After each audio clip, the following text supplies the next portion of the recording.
Hello everyone, welcome back to my channel Aparna Roy blog. আমার কাছের এবং দূরের সকল বন্ধুরা কেমন আছো? আশা করি তোমরা যে যেখান থেকে আজকের ব্লগ ভিডিওটি দেখছো সকলে ভালো আছো এবং সুস্থ আছো। আমরাও তোমাদের ভালোবাসা ঠাকুরের আশীর্বাদে বেশ ভালো আছি।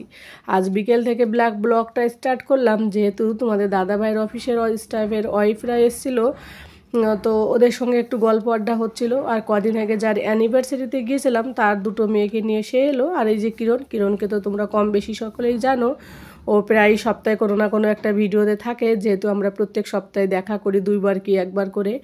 তো ওর হাজব্যান্ড আর আমার হাজব্যান্ড পুরো একই অফিসের আন্ডারেই থাকে ওই কারণে। আর ওর হাজব্যান্ড একটু বাইরে থাকে, মানে আমাদের অফিসের আর কি আন্ডারে আর একটা কোম্পানিতে থাকে, ওই কারণে ওদের সঙ্গে কম দেখা হয়, মানে ওদের কাজের সূত্রে কম দেখা হয়।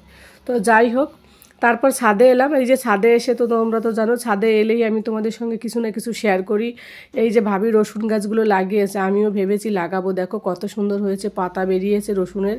আর এই যে ধনে পাতাগুলো বেশ সুন্দর হয়েছে। আর কি বলো তো, ছাদে কোনো কিছু উঠালে লাগালে না, সেইগুলো দেখতে ভীষণ ভালো লাগে। আমি ছাদে এসে আগে দেখি গাছগুলো কতটা বড় হয়েছে। আমি প্রচুর গাছ ভালোবাসি, কিন্তু লাগাতে পারি না। এই 4টে সিঁড়ি বেয়ে ছাদে এসে পরিচর্যা করার মতো সময় হয় না আমার, যতটা পারি 2-1টা করে করি। তো যাই হোক, ওরা ঘরে এসে আর প্রথমে 1 গ্লাস জল খেয়ে ছাদে চলে এলো। ছাদে এসে বললো কি যে চলো আগে ছাদে যাই, ছাদে গিয়ে বেশ মজা লাগবে একটুখানি রোদের মধ্যে। আর এই যে ভাবির এই হলুদ গাছের হলুদ এই ফুলটা এত সুন্দর হয়েছে, তো আমার তো ভীষণ ভালো লাগলো। তারপর আমি ছাদে থেকে ওদেরকে বললাম তোমরা দুজনে একটু গল্প করো, বাচ্চাগুলোর জন্য আমি একটু টিফিন করি। তো আমি আগে এসে টিফিন করলাম। এই যে তারপরে ওরা চলে এলো। প্রথমেই চাউমিন বানিয়েছি, একটা বানিয়েছি ডিম দিয়ে আর একটা বানিয়েছি ডিম ছাড়া, কারণ ডিম কেউ খায় না, ওরা বাচ্চা দুটোই খায় শুধু।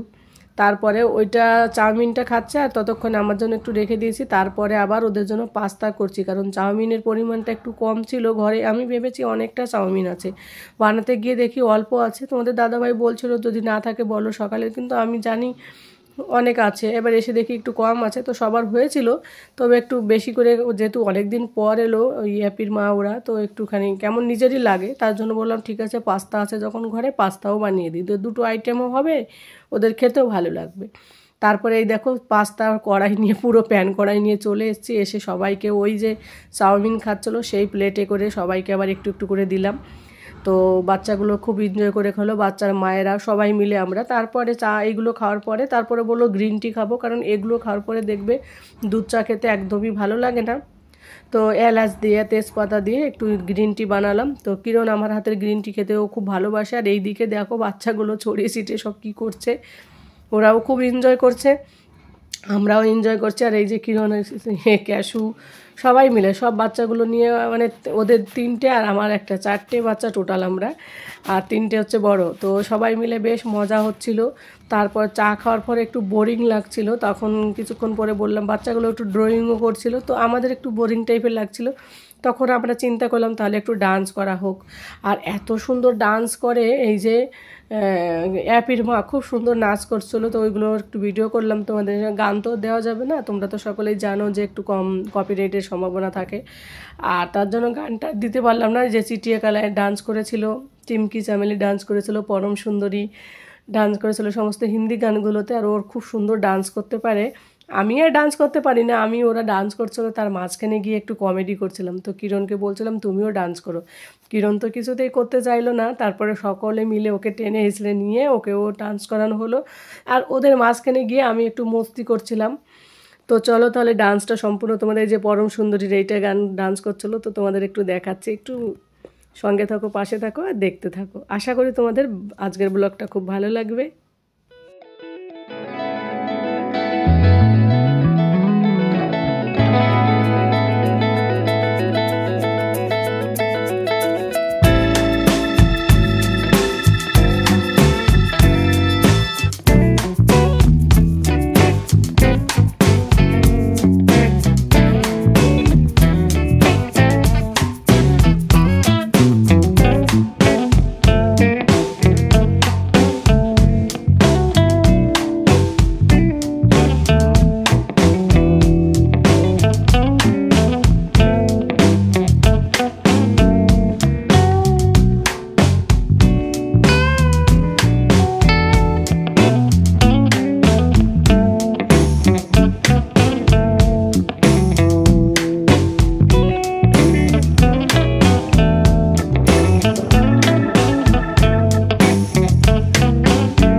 তো বন্ধুরা, নাচতে না জানলে উঠোন বাঁকা, সেটাও বলবো না, আমি অ্যাকচুয়ালি সত্যি নাচতে পারি না। আর ওদের তো অভ্যাস আছে একটুখানি, বিয়ে অনুষ্ঠানে এদের মধ্যে দেখবে সঙ্গীত হয়, মেহেন্দি হয়, ওরা একটু একটু করে নাচে। আর আমাদের বাঙালিদের মধ্যে কিন্তু এইগুলো খুবই কম, এখন যদিও হচ্ছে। তো সত্যি আমি একটু নাচতে পারি না, তো তার জন্য ওদের নাচের মাঝখানে গিয়ে একটু মজা করছিলাম। আর কি বলো তো, আমাদের বাড়িতে এসছে আর আমি বসে রয়েছি, ওদের ভালো লাগছিল না। তো ওরা বলছিল ঠিক আছে তুমি যা পারো হাত ওঠাও, আমাদেরকে দেখে দেখে একটু করো। তাই ওদেরকে দেখে দেখে করছিলাম। আর অ্যাকচুয়ালি অনেকক্ষণ ধরে পাস্তা চাউমিন ওইগুলো বানাতে অনেক টাইমও লেগেছিলো, দাঁড়িয়ে দাঁড়িয়ে কোমরটাও ব্যথা করছিলো। তারপর ডান্স করতে আরও ভীষণ ভীষণ কষ্ট হচ্ছিলো। এর মধ্যে হাজব্যান্ডরা ফোন করলো যে ওরা চলে এসছে, এই যে তোমাদের দাদাভাই অলরেডি রুমে ঢুকে গেল। তো এখন এদেরকে আমরা নিচে যাব ছাড়তে গাড়িতে। এই যে ক্যাশু দেখো, ওর ব্যাগ নিয়ে ও ছুটছে। তো ওর আঙ্কেলকে পেলে ভীষণ খুশি। ও আমাদের তিনজনের প্রতি প্রচুর অ্যাটাচমেন্ট, এই মেয়ের মানে কিরণের মেয়েটা। তো আমরাও ওকে খুব ভালোবাসি, বাচ্চা। তো যাই হোক, ও টাটা দিচ্ছিল সবাইকে। আর ও তো লাস্টে যেতে চাইছিল না, যখন গাড়িতে ঢুকবে তখন ওর মা বাবার কাছে যাবে না, ও আমাদের বাড়িতে থেকে যাবে। তো যাই হোক বন্ধুরা, আজকের ব্লগ ভিডিওটি কেমন লাগলো অবশ্যই কমেন্ট করে জানিও। যে যেখান থেকে দেখছো সকলে ভালো থেকো। Tata, good night.